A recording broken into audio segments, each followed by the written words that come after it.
കൂട്ടുകാരെ, അങ്ങനെ അടുത്ത അടുത്ത വിശേഷത്തിനായിട്ട് എല്ലാവരും കാത്തിരിക്കുന്നുണ്ടാവും. എന്തായാലും ഇപ്പോൾ ഒരല്പം ലേറ്റാവുന്നു. അതിപ്പോൾ രാവിലെ എഴുന്നേറ്റിട്ട് കുട്ടികൾക്കൊക്കെ ആഹാരമെല്ലാം ഉണ്ടാക്കണ്ടേ, ഹസ്ബൻഡിനും പറഞ്ഞു വയ്ക്കണം.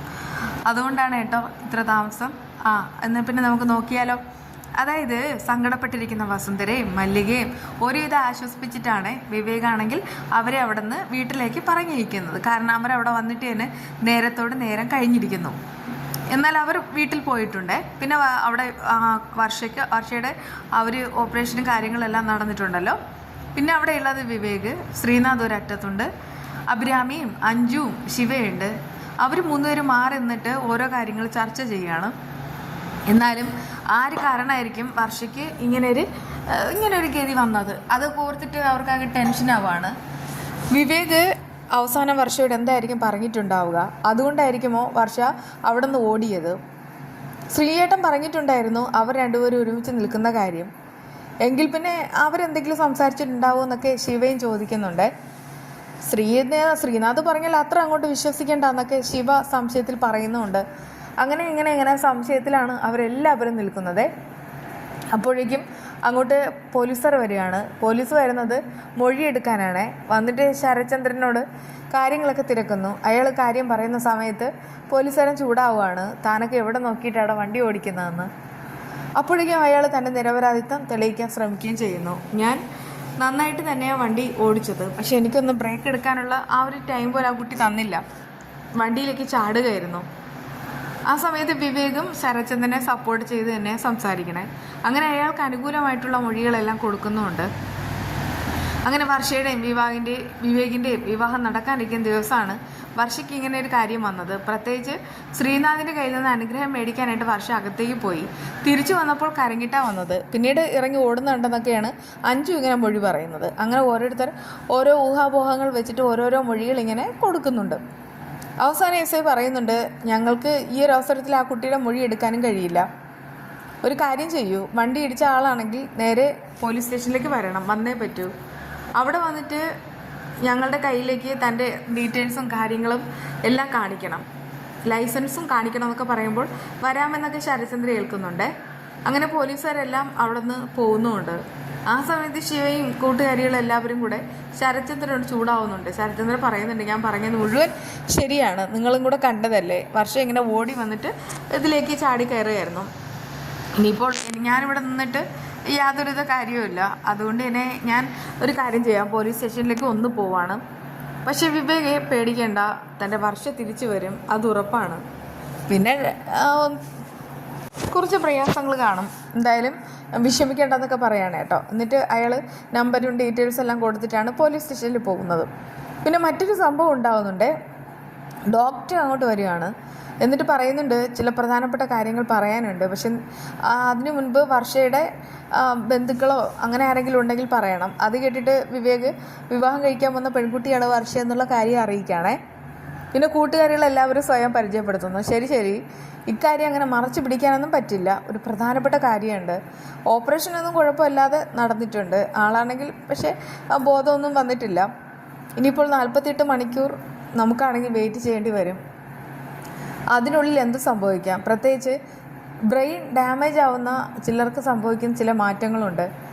അതെന്താണെന്ന് ഞാൻ പറയാം. ചിലരുടെ കണ്ണിനുള്ള കാഴ്ച നഷ്ടപ്പെടും, ചിലർക്കാണെങ്കിൽ ഓർമ്മ തകരാറ്, ചിലർക്കാണെങ്കിൽ നടക്കാൻ ബുദ്ധിമുട്ടുണ്ടാവും, ചിലരാണെങ്കിൽ കോമ സ്റ്റേജിൽ പോകും. അങ്ങനെ ഒരുപാട് കാര്യങ്ങളുണ്ട്. നമ്മളിതിൽ എന്തെങ്കിലും ഒന്ന് പ്രതീക്ഷിക്കേണ്ടി വരും.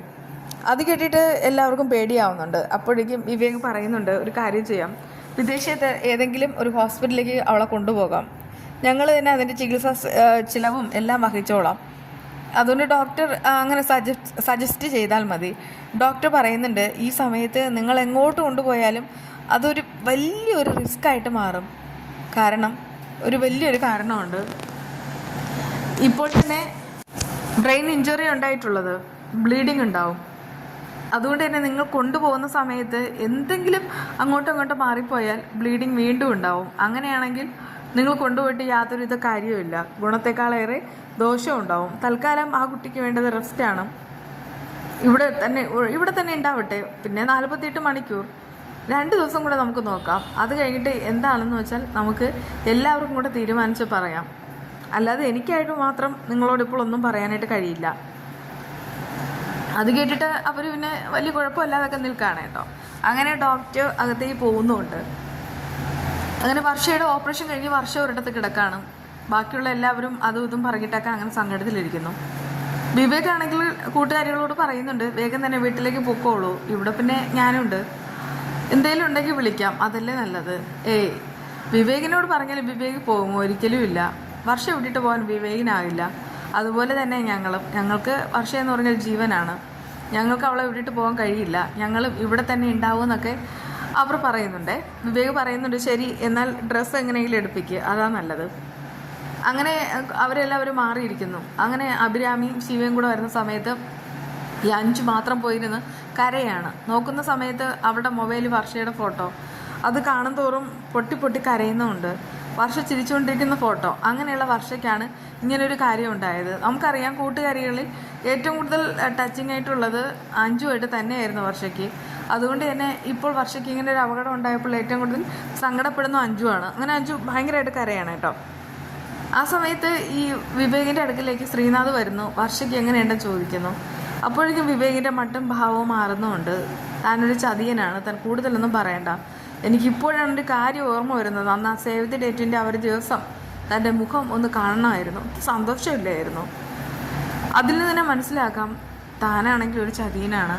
എടോ, വർഷ ഒരു ഏട്ടനെ പോലെയല്ലേ ഇട തന്നെ സ്നേഹിച്ചത്.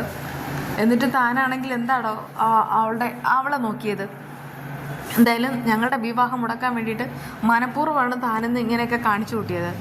അത് കേട്ട് ശ്രീനാഥ് പറയുന്നുണ്ട്, എന്തായാലും വിവേകാണ് എന്നോട് കാര്യങ്ങളൊക്കെ ചോദിച്ചത്. ആ സമയത്ത് എനിക്ക് പറയേണ്ടി വന്നു. പക്ഷേ വർഷ ആ സമയത്ത് വരുമെന്നുള്ള കാര്യം നമുക്ക് രണ്ടുപേർക്കും അറിയാമായിരുന്നു. എന്നിട്ടും വിവേകാണെങ്കിൽ എന്നെ മാത്രം കുറ്റപ്പെടുത്തുന്നു. ഒരു കാര്യം വിവേക് മനസ്സിലാക്കിയ കൊള്ളാം, ഞാനും ഒരു മനുഷ്യനാണ്, ഒരു പച്ചയായ മനുഷ്യൻ. ഞാൻ സ്നേഹിച്ചത് വർഷയാണ്.